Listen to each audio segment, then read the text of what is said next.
से बोली छठी मैया की, प्रेम से बोली छठी मैया की।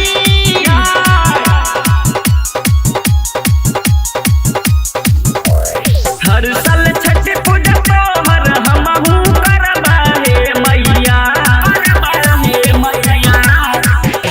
सालो सालो छठ पूजा तोहर हमहू करबा हे मैया।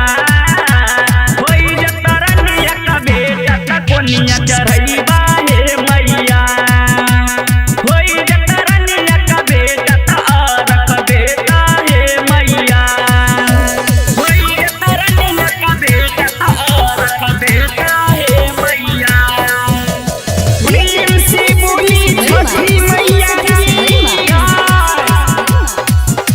प्रेम से बोली छठी मैया की।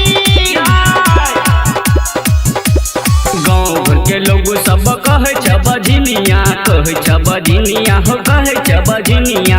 गोतनी पड़ोसनी सब कहे छ डनिया, कहे छ डनिया हो, कहे छ डनिया। गाँव भर के लोग सब कहे छ बजनिया, गोतनी पड़ोसनी सब कहे छ डनिया, कहे छ डनिया हो, कहे छ डनिया। रोज सुबह शाम कहो नामा हमहू लेबा हे मैया, रोज सुबह शाम कहो नामा हमहू लेबा हे मैया। होई जतरनिया का बेटा का कोनिया चढ़ैबा हे मैया, होई जतरनिया का बेटा का औरत देता हे मैया, होई जतरनिया का बेटा का औरत देता हे मैया। प्रेम से बोली छठी मैया की,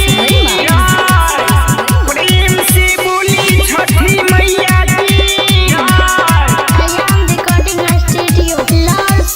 हे छठी मैया तू दिया ध्यान हो, दिया ध्यान हो, दिया ध्यान हो। या बला रानी का देख हई छ गजन हो, हई छ गजन हो, हई छ गजन हो। हे छठी मैया तू दिया ध्यान हो, या बला रानी का देख हई छ गजन हो, हई छ गजन हो।